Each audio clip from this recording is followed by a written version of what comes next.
start us live, okay? Oh, you got us. Okay. Oh, Bambos, Mr. Bambos, Andy Shalev. Mr. Shalev. Bambos Dimitriou. We have some catching up to do. I think every listener out there is going to be happy to see you again.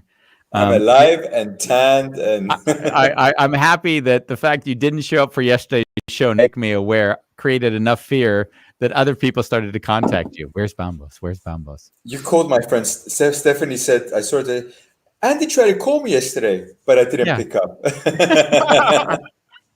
Oh, so today we're on. This is show 226, Bambos. We're really getting up there. Laurie Culligan.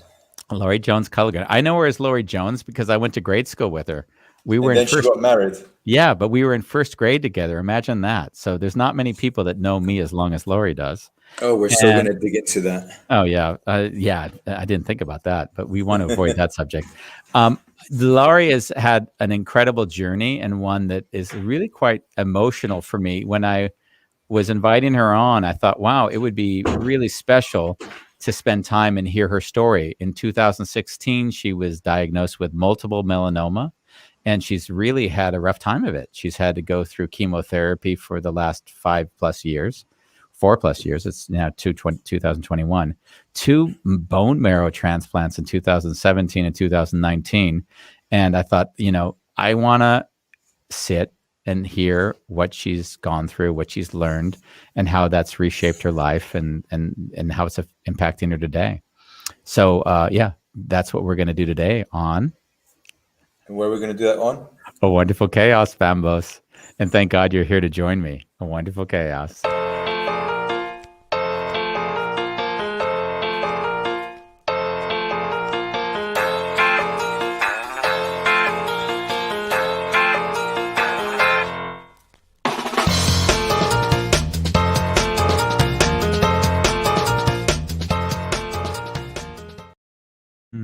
No. Yes.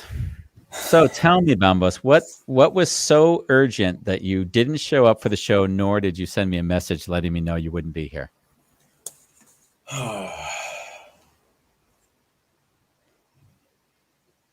Wasn't that it was urgent. I was in a space. So the setup was similar to the last time. I'm with family that I haven't met before. Wow.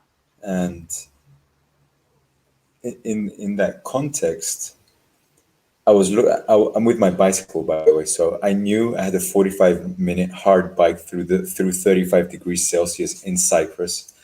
But there was so much emotions, and I saw in me, okay, we need to speed this up. And I was like, no, we don't need to speed anything up.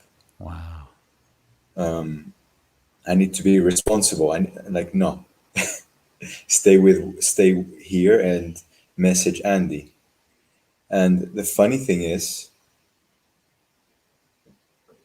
I didn't do it because I was trying to find this even like 5 minutes space to get my phone. When I'm in meetings, I don't like having my phone with me because it kind of breaks the interaction, and it was really intimate. And when I saw the time going by, I was like, okay. But afterwards, I kind of felt I should have messaged you because I kind of carried you in the back of my mind, even though I knew you got it. Oh, I even feel a little bit bad that I've joked about it with you, because on one level, I thought, isn't this beautiful? Like there was something important enough that you knew that you needed to create space, and you couldn't even let me know. So I was actually, but then on the other side of me is like, what if he's in some bike accident and he's dead? So I had two sides of me. One is totally happy that you didn't show up and you felt at peace with it. And the other side was, hey, maybe we need to get a paramedic over to him. So that would be my brother, by the way. Yeah. So yeah, thank you. Thank you for fully being present with what you needed and not falling into shame, guilt, or getting derailed because you thought you needed to satisfy someone else. A Wonderful Chaos is us being able to go with whatever happens at any moment, even if you don't show up because there's something going on. And that's what I love about this, right? So thank you for not calling me, and thank you for being present for yourself. I really thought it was beautiful, and I was happy you weren't dead. So I just want to acknowledge that as well. And it wasn't that it didn't go through my mind. I want to like own that. I didn't not think that. And you laughed and you said, Andy, do you find me unreliable? And the joke was, you're so damn reliable that it's anxious when someone is that reliable and then they do something that would not be it would not be expected of them, right? Better that Yeah. you were somebody that never showed up, because then I could just discount and say, oh, that's Bambos again. But that's not you, right? Yeah. So thank you for that. It would Yeah, be we haven't nice. seen each other for a while, right? We had a long Yeah, weekend. we had a long weekend. I thought you might have forgotten because I took Monday off. I thought, oh, you forgot it was Tuesday. Sweet. Well, I'd love to bring Laurie Jones on, and I always want to call her Laurie Jones because that's how I know her as a first grader. There she is. We'll put you in Here the I middle am. between the two of Oh, us. lovely. Thanks. How did it feel when I call you up out of nowhere and say, let's talk about this stage of your life? Well, I'll tell you, it's been, I guess, much easier watching and learning and reading about your journey than it has been about mine. Obviously, I've known you for a long time. Yeah. I've read your books. I've felt honored to be a part of watching your journey, whether it's your travels or your writing. It's been an honor / really good distraction from my life, I would say. Yeah, it's So it was beautiful. a very warm voice hearing when you reached out and contacted me. It was a really nice memory. Yeah. Yeah, with you, it was a really, there's some asks for shows where it's like a really easy ask. Hey, do you want to talk about your job? Like that's how it is for me. And then there's like, do you want to talk about the last 5 years of hell? Oh, like mentally, that's what's going on in my head of the ask. So for you to say yes is also just to acknowledge it and say thank you for allowing us to hold that space just to discuss something that I can't imagine being easy. Yeah, it hasn't been easy. It's been life altering, not just for myself, but for my family, for my kids. My youngest was in high school when we started really dealing with the reality of what we as a family were going through. I really feel like it has never really been my journey, but it's been our journey together as a family. Yeah. And I noticed that when things are not going well, that often they'll be the one that are sort of posting and sharing with the rest of us that are kind of on the outskirts looking in how you're doing. And it's always felt Yeah. a little bit hard because on one level, when you get these messages, it's always there's this ominous feeling like, oh, you've been admitted to the hospital and you're not well. And on the other end, when you receive that, it's really it's a hard thing to read. Yeah, I think like most things in life, everybody kind of just takes their role, right? So Tim, my husband, has just been my rock. He's just, do anything, anytime. And Ryan, who's our oldest, kind of, I think his healing part has been his strength of his voice and his writing. So he's kind of become the speaker of the family. And then Megan has just kind of been my person, my buddy, the one that I can hug and love on and go to. And so we each kind of have our own different roles. But it took a lot in the beginning. I think it took a lot of the pressure off of me, feeling like I had to reach out and communicate with people and keep them updated about where I was and what was going on. And so it kind of, Ryan kind of being the speaker of our home, I think was really healing for him. And it's just kind of stuck for all these years. So yeah, I think it's right. Like when you guys get that little update that says, Ryan has posted something on Shoe Strength, it's like a gulp. Yeah. So hopefully it'll be, if we can find a cure for this darn thing, hopefully it'll be postings of good news. I think is kind of the Yeah. goal going forward. Yeah. Thanks for that, Laurie. Yeah. So I kind of, I don't know if I caught something, but I'm here with my own family, and it feels like it over here. No one sees anyone, and the way you shared about each individual's role, it's like I don't know if the cancer has slowed you down in such a way that you can see everyone's quality in the family. I'm not sure if this was the case before. Cancer slowed us down in every way I think you can imagine, physically, emotionally, mentally. My family, my four pack, our two kids and my husband and myself, we have always been really close, really, really close, the four of us. And so that part has always, I think, had its own individual traits to it, kind of like I described. But I think just having cancer, everything is clearer. My relationships with people are better in a lot of ways. They're deeper. You just appreciate things at a whole nother level. But from my family of four, we have been a pretty tight pack from the beginning. And I've been very blessed by that. I have a question for you. You mentioned something that came up for me when you spoke just now. Are there people you're like, I don't have time for that shit anymore? Kinda. Yeah. Because I'm hoping, I was sort of putting cancer into my head earlier and saying, wow, if I had that now, would I want to spend the last few hours with these type of people? And I have like a lot of those people that I just no longer spend time with or around. Yeah, I didn't have a lot of those people in my life, to be honest.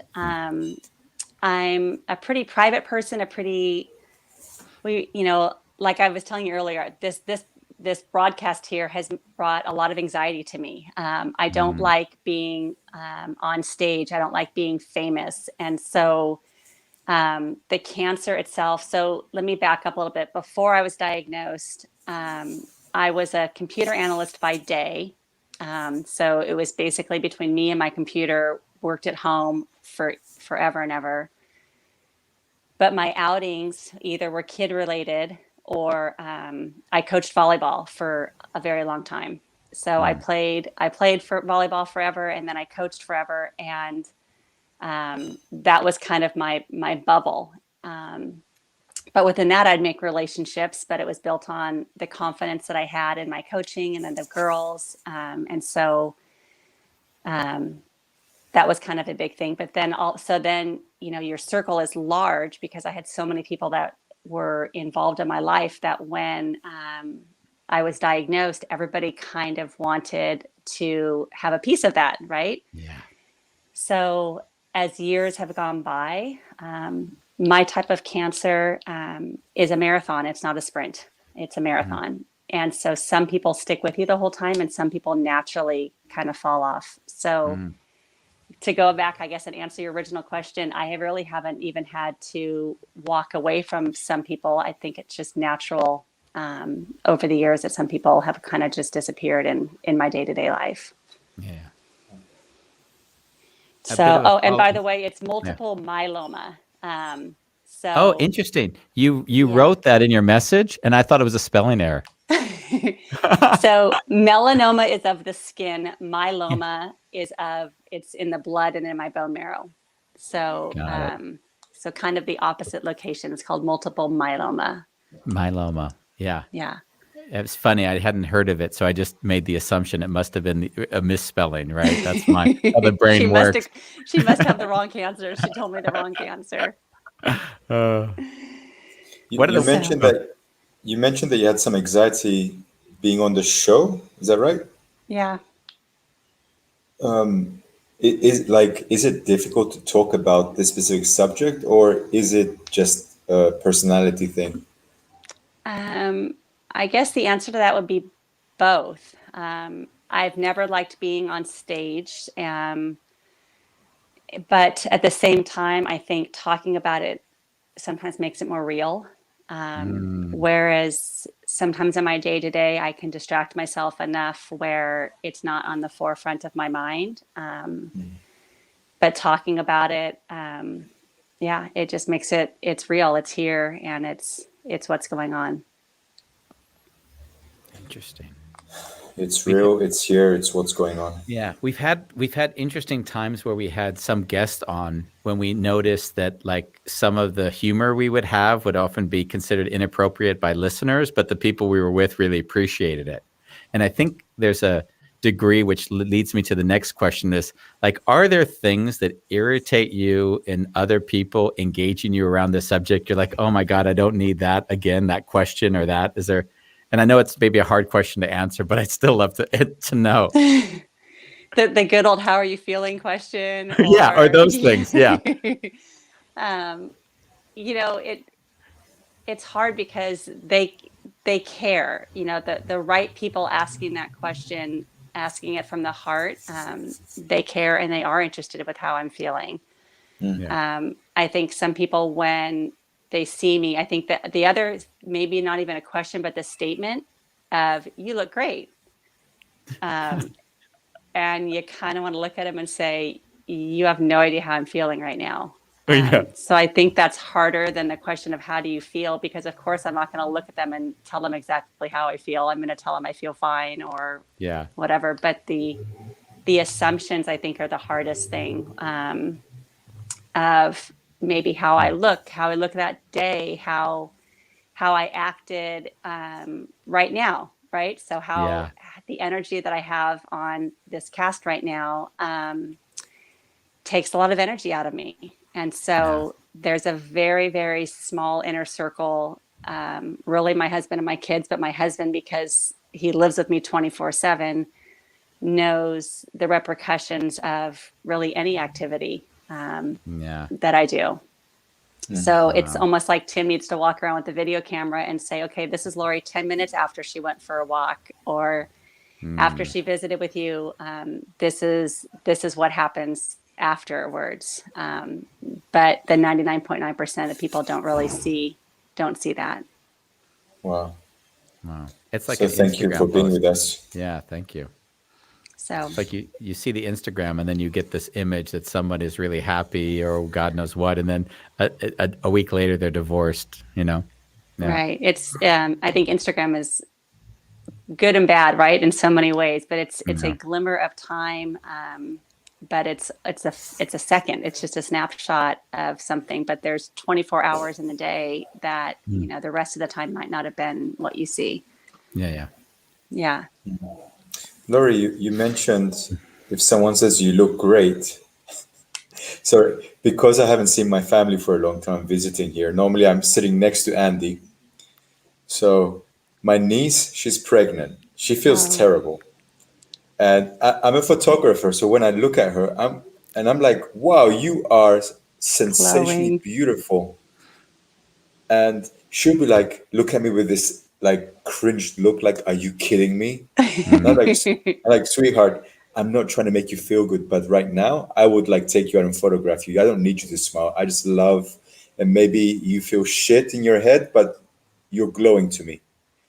So I'm wondering to what degree could that be the case, and to what degree is it just people trying to make you feel good? Well, I think it's both, and I think it's a gift that we give to other people sometimes too. I mean, if I looked like I felt sometimes, then it might make people uncomfortable around me. Yeah. So maybe You it's a see, gift that we have to give to yeah. others. Do you see sometimes you have to put up some sort of show so that they don't see how rough it is for you?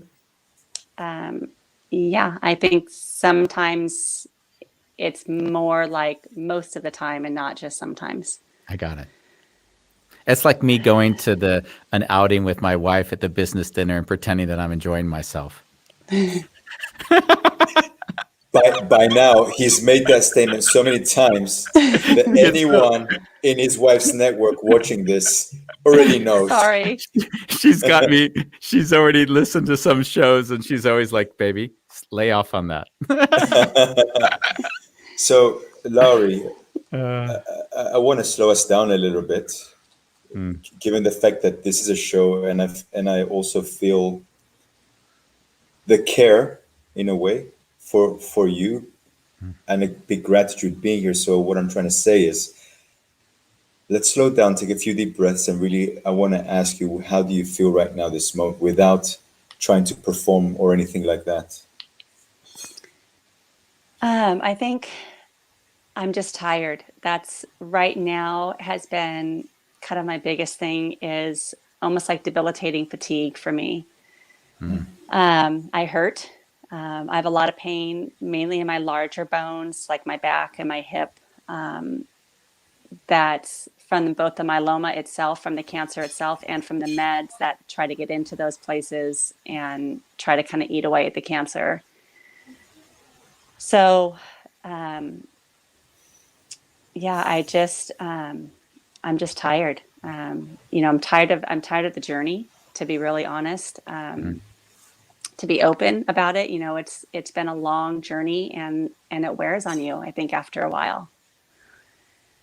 So, but I give you the marathon analogy, and I look at kind of where I am now, and I figure people that run marathons get tired halfway through, right? And they just have to keep plugging away and keep going, because the goal is that finish line. But it's not an easy journey.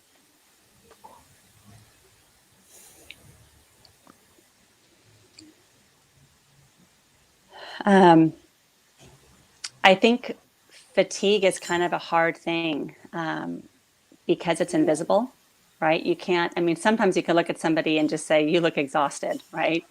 Yeah.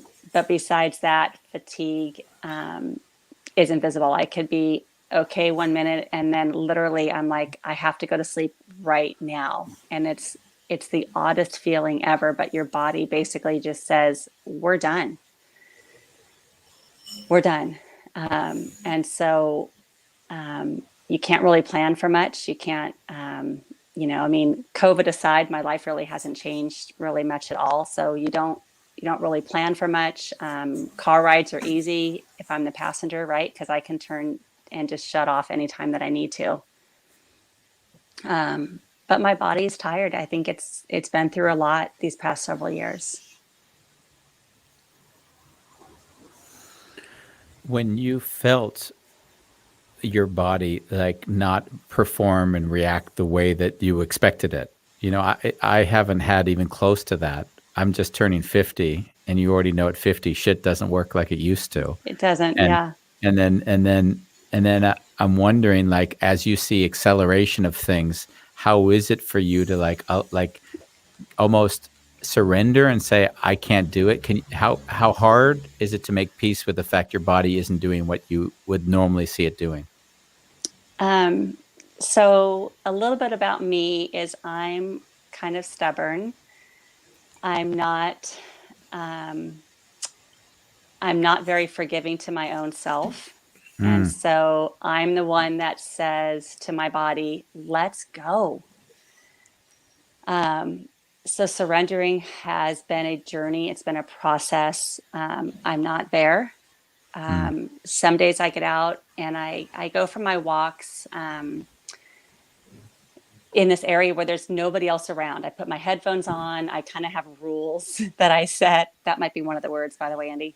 I have rules that I set, and that rule is I go by myself on my walks. I put my headphones in my ears. I don't bring dogs. I don't bring husbands. I don't bring kids. It's my personal time. And sometimes I sit there and literally tell my body, like, let's go. And some days I'm just dragging, and some days I can walk a good couple miles as long as it's flat. But I'm not that kind to my body all the time, where I don't always rest when I need to rest. I'm stubborn. And maybe in hindsight, that's how I've gotten to where I've gotten. I'm not sure. But I'm not ready to give in, and I'm not ready really to surrender to it yet. Yeah. I would imagine that determination is what's brought you here. I hope so. It kind of depends on who you ask. I think the mental determination, probably a lot. Physically, others worry, and others being friends, family, medical, kind of a combination of me pushing myself too much sometimes, and robbing myself of energy that I need to fight the cancer. Yeah. So it's kind of a mixed bag, and it's also hard sometimes to know when I should push it and when I shouldn't push it. So I think it's kind of a learning experience every day. It's a brand new bag every day. Yeah. Wow. Thank you for sharing that. To what degree, Laurie? Because I hear that there's a lot of the determination and to, you know, if you're sick, you can also just lie in bed all day and just Mhm. almost give up. But what I hear you doing is going out in the world and making sure that you look after yourself. Mhm. I often hear Andy saying, I spend a lot of time preparing to die. And to what degree do you balance that awareness with the awareness of preparing to live fully every moment? Well, I try to remind myself that I'm alive right now, right? Mm. And so, what can I do right now to enjoy being alive? And that might be going for a walk. That might be spending time with others, whether it's on FaceTime, a phone call. Oftentimes, I'm mostly protected by text messages because then I kind of feel like I get to stay in control, right? And I get to nip it when I want to nip it. And Mm. there's no judgment of how I look, how I sound. But I also spend a lot of time writing and journaling. And I think the living part, right? So that's the engaging, whether I'm walking or engaging with my family or others. But then the preparing for dying part might be the journaling and being at Mm. peace with myself and my journey and being able to express my fears and my feelings on paper and getting it kind of off of me. That might be the preparing myself for dying and being okay with the journey. Mm. I find that beautiful that the writing is a way of therapeutically sort of connecting or allowing the emotions to be free without having it be, for instance, something that needs to be interacted around. Yeah, what's Yeah. funny is when I first got diagnosed, I kind of mentioned that I had this family of volleyball, and I mean we're talking like 150 girls were part of our little volleyball family, and by the bagfuls I was receiving coloring books, crayons, journals, pens, and I looked at all this stuff saying, what the heck? Like, I was the Energizer Bunny going into this, right? I never Yeah. sat, I never slept. I multitasked more than you could ever imagine. Mm. And people are giving me this stuff, and I'm like, you guys are crazy. And so I re-gifted most of it over the years. um, but I will tell you that that's where I have found my peace and my solitude is whether I'm sad, whether I'm frustrated with something, someone, the cancer, the judgments, the lack of freedom. I've turned to writing, and I know it. Like I listen for a while to myself, and I feel this frustration. And as soon as I really get it off my chest and onto paper, I just feel so much better. Yeah.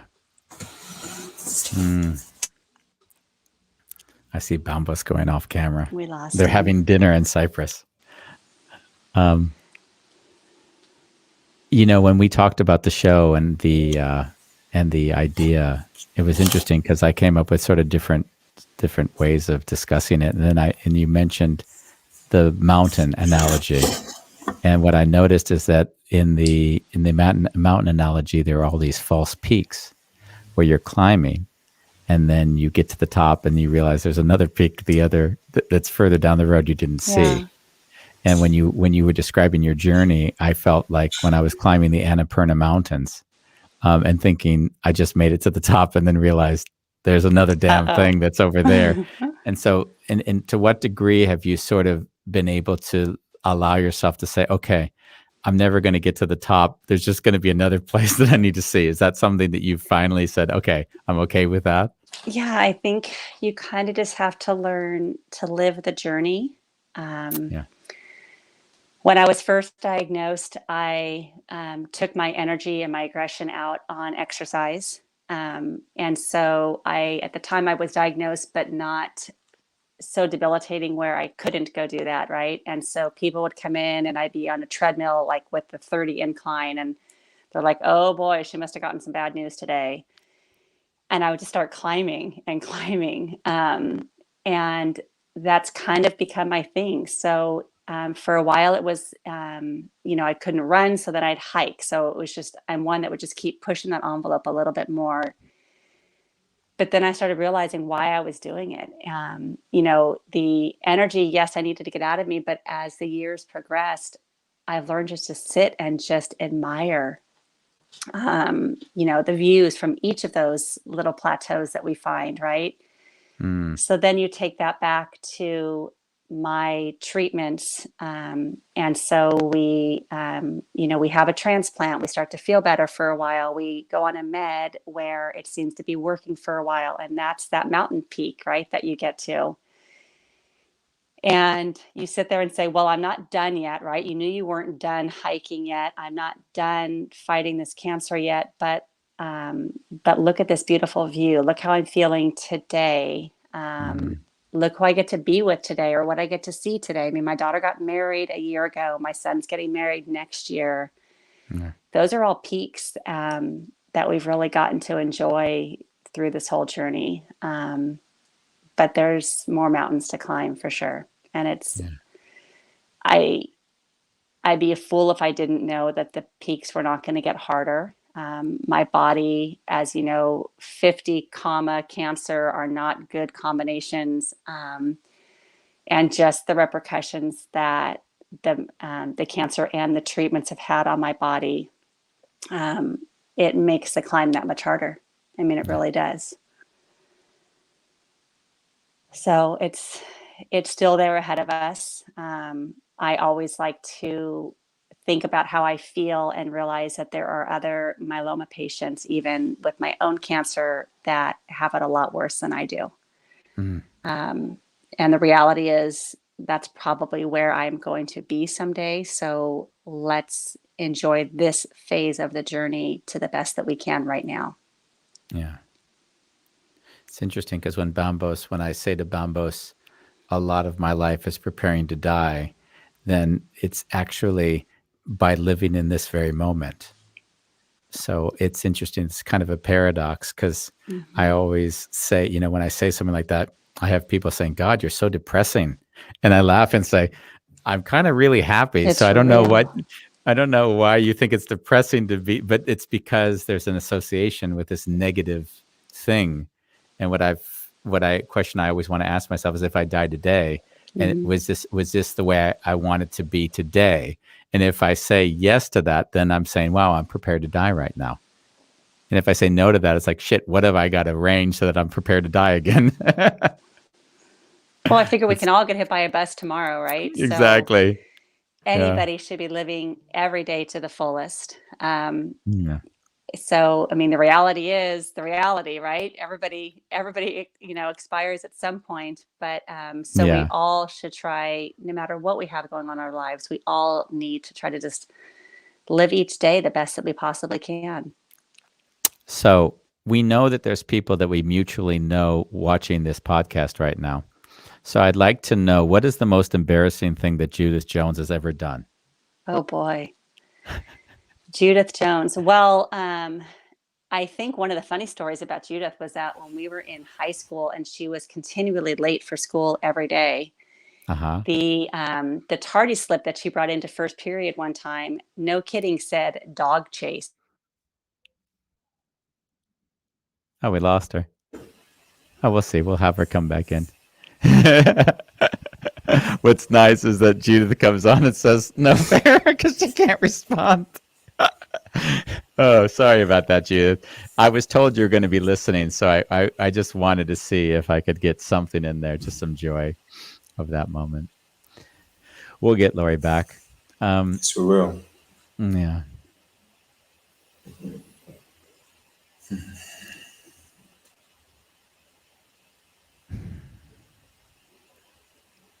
How are you feeling?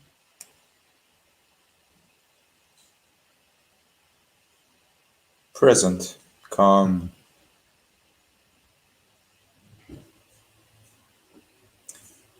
As being in Cyprus, and a lot of family members that I'm meeting are quite old. Yeah. Some of them are quite sick. It feels good to be here and reach out, and I don't know if I'm going to see a lot of them again.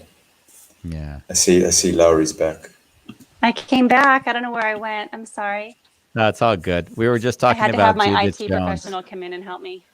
We're talking about Judith Jones while she was here. She said, please be more specific about something I'd be really embarrassed about. Oh, Judith said that Judith's tardy slip that day said dog chase on it, because Dog out of chase. all honesty, and Judith is her biggest fault is that she's too honest, right? So she shows up at the tardy slip lady and says, I was chasing my dog down the street because my dog got out, and her tardy slip said dog chase on it. That is so wonderful. that would be Judith. Yes. That's beautiful. And, you know, I mean, like you, Andy, I mean, I've known you since the first grade. Yeah. I've got friends, you know, that we've been closer than close for many years. And then, you know, things happen in life, whether it's relationships or diseases or children, that bring you closer. Some people have vanished for many years for no bad reason, and then all of a sudden they come back, and guess what? They're good people to have in your life too. Yeah. That's what I found really beautiful in your journey, is that the one thing, you know, when I was talking to Ronnie the other day, and I said, Ronnie, you know, I've noticed that I'm closer with the people I went to grade school with and like high school than I am with people I went to college Isn't that with. odd? Yeah, but we grew up together. We went through phases together, and there's something about that growth period, I think, in our lives that we've experienced so much together. I totally agree with that. And my kids have seen the same thing. Oh, yeah. How has it been for you to sort of kind of, because I imagine in some weird way, there's like this, there's kind of a curve, like we all kind of grow, we all graduate, we have our own lives, and then we kind of come back together again. So how has it been to have like those type of friends at a moment when it's like, these are two very emotional moments in your life. You know, you're just forming your identity in one level. And then on the last one, you're really kind of dealing with life's really like life shit. So how has it been to have that group kind of carry you in these two portions of your life? I think you kind of just realize who you're taking with you at that point in your journey, right? So, you know, your analogy of going through everything in like a big circle, right? As you're evolving through this journey, you're going to take some people with you along the way, and then some people are going to be maybe they were there based on opportunity and environment, and you know, people that you hang out with because your kids are of the same age, right? I know obviously our moms were friends when we were growing up, and and then as you evolve during different stages of your life, you take people along with you, and then some people kind of stay behind. And it may not always be a negative thing. It's just that's just kind of how the cycle of life goes, I believe. But some people have stayed with me, and then you pick up others along the way, right? I mean, I've got obviously my childhood friends that have been with me the entire time. I've got childhood friends that have re-engaged, and then I've got some adult friends that I feel like I've known my entire life as well. Yeah. You know, when you said, it was interesting for me because I was thinking back at something you said earlier when you were talking about this flood of people that were coming to support you, and I even in my best of moments am overwhelmed when that many people are reaching out to me, because I have an emotional obligation in the back of my head somewhere to reach out and let them know, hey, I've got your message. Thank you for this or thank you for that. So knowing that you're exhausted and depleted, how has the journey been to say, hey, I'm receiving all this, but on one level, I can't really give much back at the moment? Like, how has that been? That's evolved a lot. I think in the beginning, I felt that I needed to respond. I mean, from when I was coaching and teaching and everything, then I was the club director, right? So it was my job in a day-to-day basis to make sure that I was the one responding to everybody. And then handing that off to my son was a huge help. And then now I do a lot of writing. So I've kind of explained my journaling, but I also am a letter writer. And Wow. so I feel like I can reach out to people, whether they're kids or adults. I do a lot of letter writing, a lot of card writing, and that's kind of my time where I feel like I'm okay with reaching out to them at a time that's good for me and not Yeah. necessarily the time that's good for them when they're bouncing a text to me or something. I do a lot of letter writing, so I've become pen pals with a lot of littles, meaning like old volleyball kids that I've coached when they were super young, or now maybe it's their children because they've Yeah. grown up. So I feel like it's almost a gift that I can give to them where, there's nothing better than receiving that card in the mail, right? It's that being in the present right there and being able to speak to somebody just from your heart and write it down. So that's how I've kind of chosen to respond to the masses, is just kind of one letter at a time. Wow, that's beautiful. So, Yeah. or my son speaks to the larger crowd when that larger Yeah. circle, needs to kind of be addressed. When I read out you gave me, I said, so give me a little bit of a info of your background before the show, like months ago. And I looked and I saw 2 bone marrow transplants in 2017 and 2019. And all I know is that can't be a not painful experience. Yeah, it's an interesting thing with my type of cancer because when I was diagnosed and they put me on chemo, they kind of just said, okay, you're going to go on chemo for a couple of months and then you get to have a bone marrow transplant. And I'm like, well, wait a minute. Like, if the chemo works, why is that the prize at the end? Right. Yeah. I had a really hard time getting through that. The goal of the bone marrow transplants is to give you a remission. It's almost like pushing the reset button. So you take all this chemo that kind of hides the cancer, and then the Okay. bone marrow transplants are supposed to kind of be that reset and pause. Unfortunately, it's not a cure, but it is a pause. And so the transplant itself, they basically go in and they give you a really high dose of chemotherapy they attribute it to like a forest fire throughout your body. So they say it's the oldest, strongest chemo on the market, and they go through and just fry everything out of you. And then the transplant part of it is actually but it's just like a blood transfusion, right? Because you're transplanting stem cells. Okay.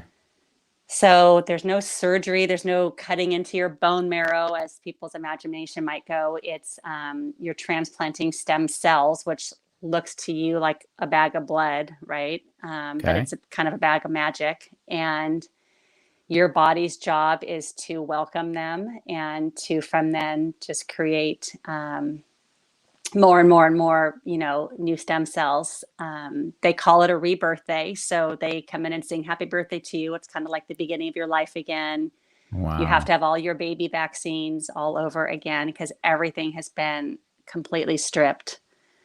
That is crazy. It's pretty amazing. The fatigue, the mouth sores, things like that are the painful part. But you don't have a surgical anything that's causing you pain. It's more of your body's as close to death as you're ever going to be, right? Yeah. It's almost like, you're pushing yourself to an edge, hoping, of course, you don't go over, only so that you can come out on the other side of it. And the facilities that I'm at, I'm really blessed with my medical teams that there's like a whiteboard in your hospital room, and you're in the hospital for a couple months. I mean, it's not like an in and out. You're in for a couple months, and most of the time you're restricted to your room only because the risk of infection, everything, just stepping outside of your room. But there's a whiteboard on your room, and it'll have a graph on it, and it'll tell you, like, these are going to be your crummy days, and then you're going to dip down and it's going to get worse, and then it's going to get better. So you can almost like foresee exactly how you're going to feel in a few days. That's wild. It's almost like Then, it is really like you said, climbing a mountain. That's going to be the days I'm going to have a tough climb. The doctors, the medical staff has done this so much that they kind of know how how your body's going to feel on what days. And then a lot of times that's kind of one and done for most patients. And my first transplant was in May of 17. And Tim and I literally sat in the hospital making plans to like travel in the fall because this was the end, right? This was my remission period. We literally booked flights. So we had everything, like we had friends that we said, hey, these are the dates we're going to be on the East Coast. And that was May of 2017. And by July, I was in full relapse. Wow. So that meant we went back to the drawing board. We went back on treatment again. And we kind of held on that treatment for a while until I relapsed again in 2019. And at that point, the doctors had decided that a traditional bone marrow transplant, like it didn't work the first time, it probably isn't going to work the second time. So we did a more aggressive type of bone marrow transplant, which really just meant that the pre-chemos, there was, instead of that one forest fire, there was now 4 forest fires, including that same one plus 3 others. But we had to go to Arkansas for that one. It wasn't a treatment that was offered in California at our facilities. So away we went to Arkansas. Yeah. Is he talking to us? Yeah, he Yes. is. There you are. I'm with my loud Greek family. That's okay.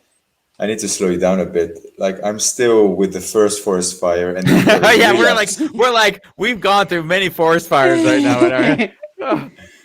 Like, how was that for you? That moment where you're like, oh wow, like in my body, we completely like I felt defeated in that moment. Yeah, I got to tell you, when you said from the one to the next, like it was like everything in my stomach dropped. It was like, okay, you've made it to a point where you've already worked your ass off, and then the next thing you know, you go like, how is that? Like I can't.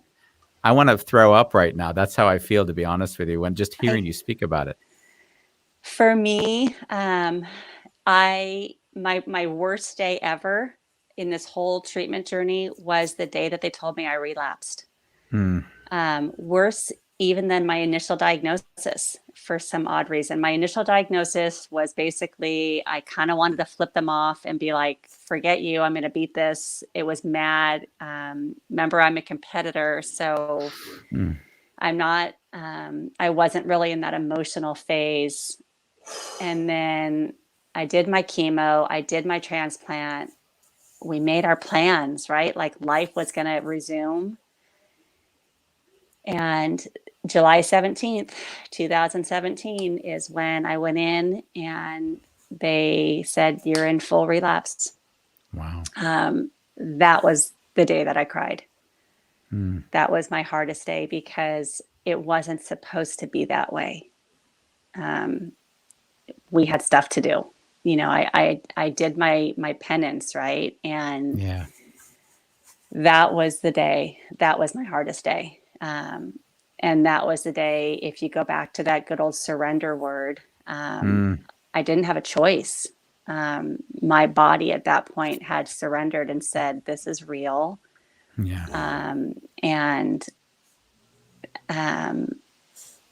I think for sure, from my family perspective, in fact, I left there when they first told me. We were vacationing in Ventura when I had my follow-up appointment. So Tim and I, we had the car packed and ready to go to Ventura, and we stopped at the doctor for my appointment, and they said, you need to come back Monday and start treatment. And I was like, oh no, we're going on vacation. Yeah. And they're like, you need to be here Monday for back on treatment again. Wow. So that's when it became very real that I think maybe that I was no longer in control.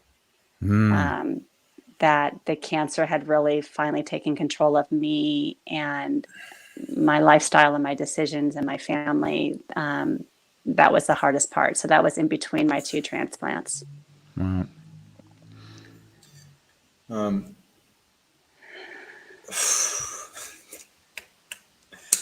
Wow. Yeah, I have the same thing. Like I'm sitting there, like I have a thought, and I'm like, what the hell is going on in my brain right now? like we've had someone on our show who's a dear friend of mine, and we had him on the show before he had a brain tumor. And ever since he's had his operation, and we've been meeting it once every 2 weeks. And like even this forest fire that you talk about, the full body forest fire, that's exhausting. I've seen what a little forest fire has done for him, and you're talking about a full body one. The entire body, yeah.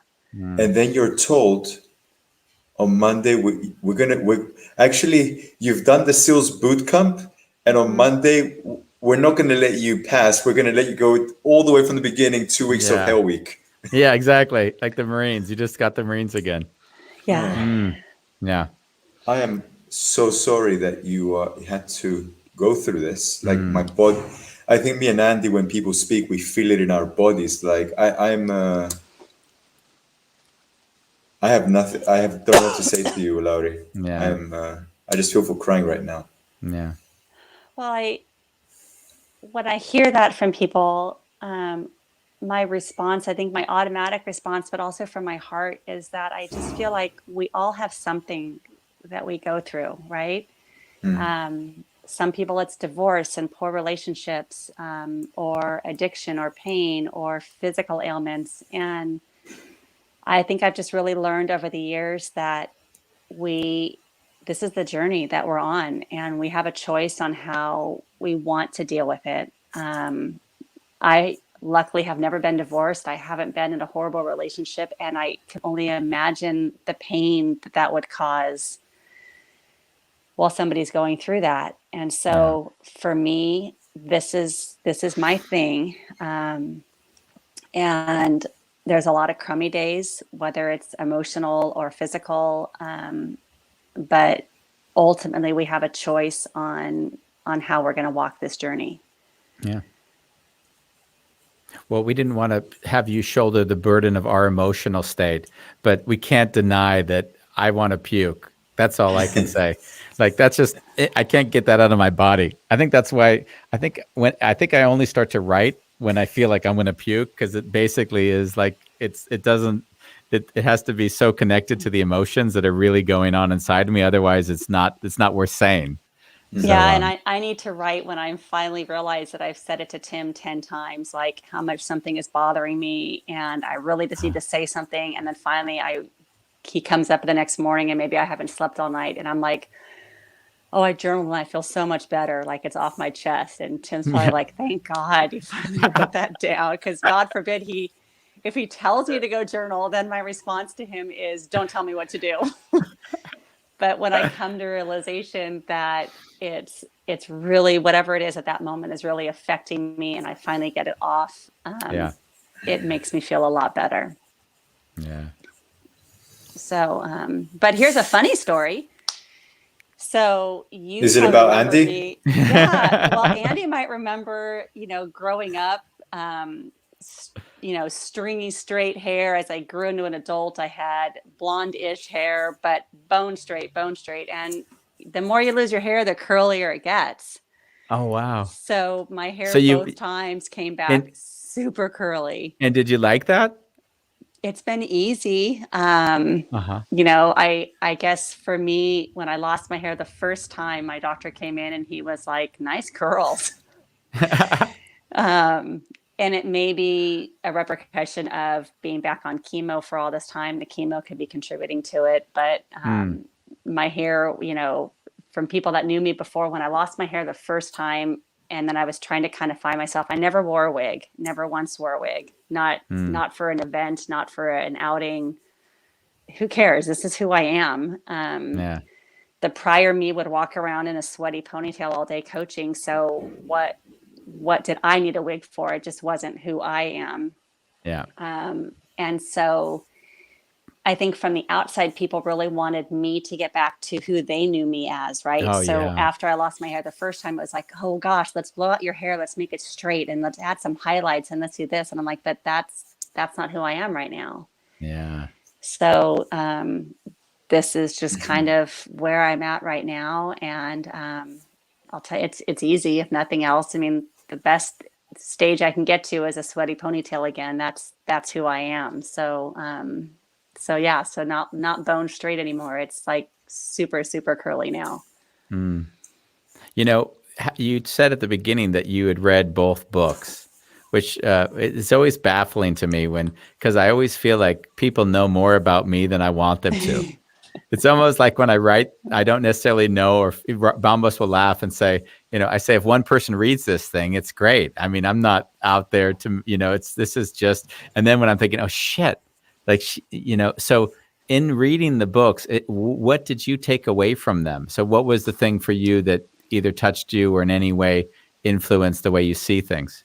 I think almost kind of like what I touched on before is that we all have a journey. We all have something that defines who we are, and something that we have to make choices about how we deal with things. And so it was maybe not, it was inspiring, but maybe not, joyful and glorious on your journey, but it was inspiring to me to see how you've handled your journey and where you're at now. And I don't know, maybe that's what's gotten me to write more things down, and find healing in them along the way as well.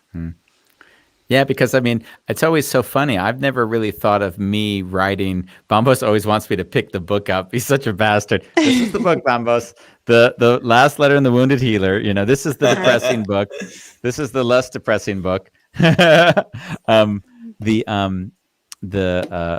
When you were speaking about the suffering of others, right? I think on one level, we all have in that term our crosses to bear. Yeah. And I've often thought to myself, it's not really the cross, but as you said, it's how you navigate it. And a weird thing as you spoke, and I can easily or very much connect to it, is that you spoke more about it being a journey than trying to get to the outcome. Mm-hmm. And so in some way, as I summarize our time together into a crystallized point, what I found in life is that the more, like with my wife, she often thinks in the future, and she thinks in the future often. And I'm like, I always try to say to her, I don't really care. Like, are you happy now? And then she's like, you can't think like that. And I'm always thinking, if I'm not happy in here, then I'm not living the journey. And that's a little bit what I took away from how you were speaking about it just now. I think we have to live in the present. We have to enjoy today, but we also need to have that carrot that we're planting, because we need something to look forward to tomorrow or next week, next month, because otherwise, why are we doing all of this, right? What are we going through all this for unless we have that carrot? That's something to look forward to in the future. Ronnie will love you for that, because she always wants that carrot. She needs that carrot. I want to take this. I want to take this part and put it on repeat for Andy. Laurie, when you read the last letter and it's the first chapters where Andy speaks about his mother's death and how his brother came to pick him up. You mentioned that your mothers were friends. Mm-hmm. So as you were reading, in your brain, how did you live that moment? Were you aware? I think that's a really good question, because that's that period in life where Andy and I weren't engaged with each other, right? And so I knew of our mom's relationships. I knew of the passing of his mom, but it filled in a lot of gaps for me of being able to be there almost as if it was the present again, and mourning the loss of your mother, but understanding everything that you went through. I could just visualize, that whole piece of that journey of when you got the news and how you felt and what you were going through at that time, because since we were at different aspects of our lives at that time, I knew of her passing, and I could imagine how you were feeling, but that was kind of all. This actually allowed me to live it for that little bit while I was reading. Yeah.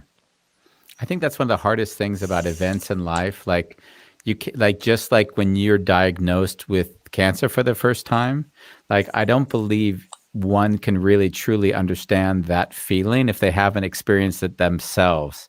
And I think the same is true for a death, right? I always thought that I could prepare for like my dad's death better than my mom's death. Like, oh, if I'm more present and if I'm more connected, if I tell him how much he means to me, like I'll be more ready for it. And the truth was, when it happened, I wasn't ready for it. It was just as painful as it. Even now, I could cry feeling into it, because, in a way, that loss is always something that we cannot prepare for as much as we'd like to. Yeah, think we could. And I think my loss was my loss of independence and my loss of freedom. And so it's very similar to something like that. It's definitely a grieving of a loss of something that I had and no longer will have. Yeah. We have a lot of comments that have come in, and Judith Jones is trying to defend herself, but it's okay. I'm so proud of you, Laurie. She's the most amazing person I know.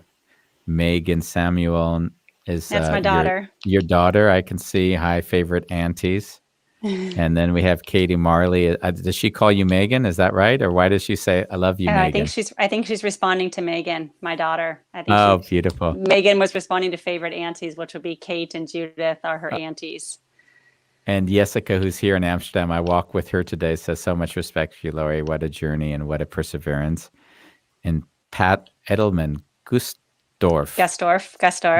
It's got a German in there somewhere, it looks like. Laurie is such a warrior and inspiration, so many, such strength. Thank you for sharing your journey. Yeah. And Jody. Well, now there's more coming in because I see I'm reading them. You're all Jody Council and Jody Council and Jennifer Gebhardt. I definitely Priest. think that this is just an example of the community that I have around me. I'll tell you, I mean, it takes a village, but that's no joke.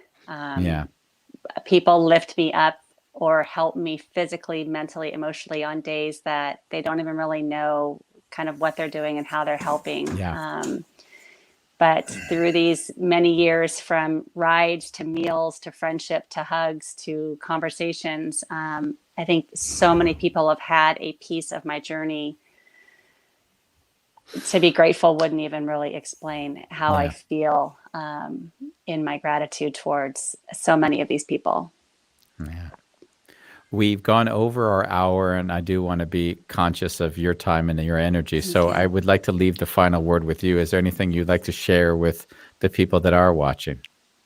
I'm not going to quit. I'm going to keep climbing that mountain for you all, for my family, for my friends, for myeloma, to make a difference so that other people maybe don't have to go through what we're going through as a family here. But mostly just thank you for sharing on this journey with me and easing it along the way. I appreciate it.